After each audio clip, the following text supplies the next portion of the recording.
Alright, Algebra 2, let us go ahead and use composition to determine if f of x is equal to 4x minus 3 and g of x is equal to x plus 3 divided by 4 are inverses of each other. Alright, so let's go ahead and get started on this problem. Alright, remember that if we plug both of these functions into each other, we should just get x. Alright, so let's go ahead and get started. We have f of x equals 4x plus 3.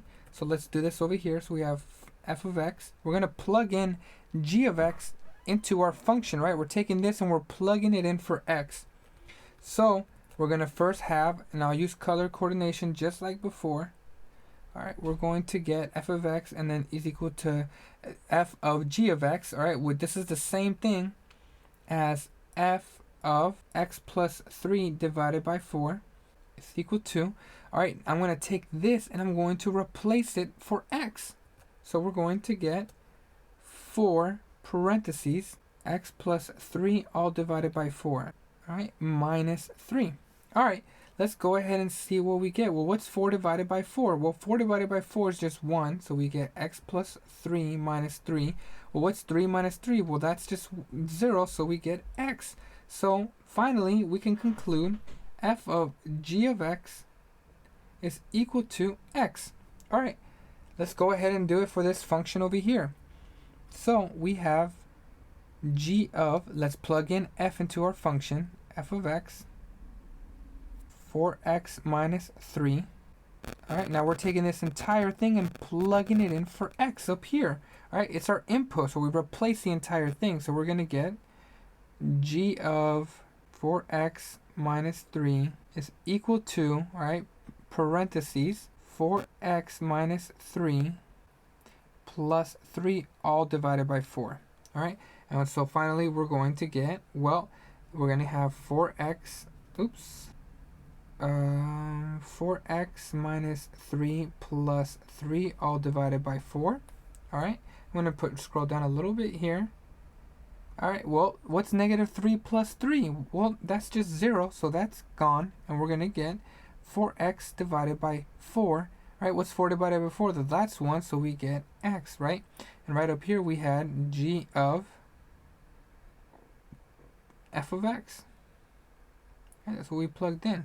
G of, I'm just going to write it, all right, f of x and g of f of x. All right, so just like we did on these problems, when we plug both these functions into each other, we got x. We got back our point of reflection. Therefore, they are inverses of each other. Perfect. All right. So let's go ahead and try solving maybe a more complicated problem here. All right. So here we go. Let's go ahead and get started. All right. We have f of, let's plug in g of x into our function. All right, this is the same thing as f of, it looks like our entire function we have here is x plus 2 raised to the 1/3 minus 1, okay, which is equal to, so now we're taking this entire thing and we're putting it in for x, as crazy as that may sound. So we're going to get parentheses here. We're going to get x plus 2 raised to the 1/3 minus 1. All right, put an extra set of parentheses, right? We're gonna close the parentheses, changing the color, sorry, plus 1, we close the parentheses, raised to the 3rd power minus 2.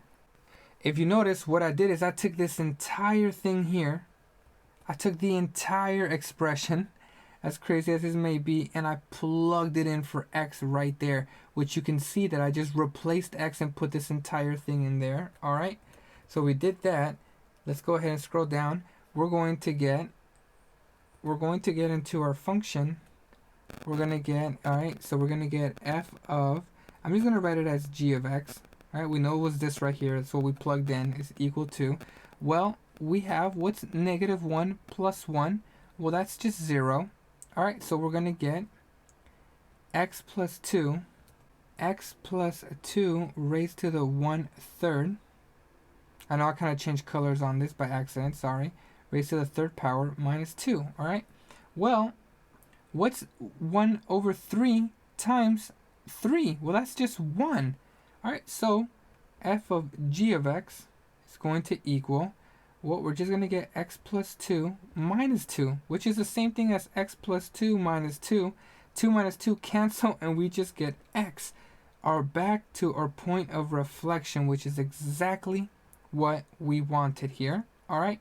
Now, finally, there's one last step that needs to be done, which is we need to do the same thing up here, right? So we need to, all right, plug in f of x into our function, into this function now. So we have to plug it into both of these. All right. So we're going to get g of, we're going to get, looks like x plus 1 raised to the third minus 2.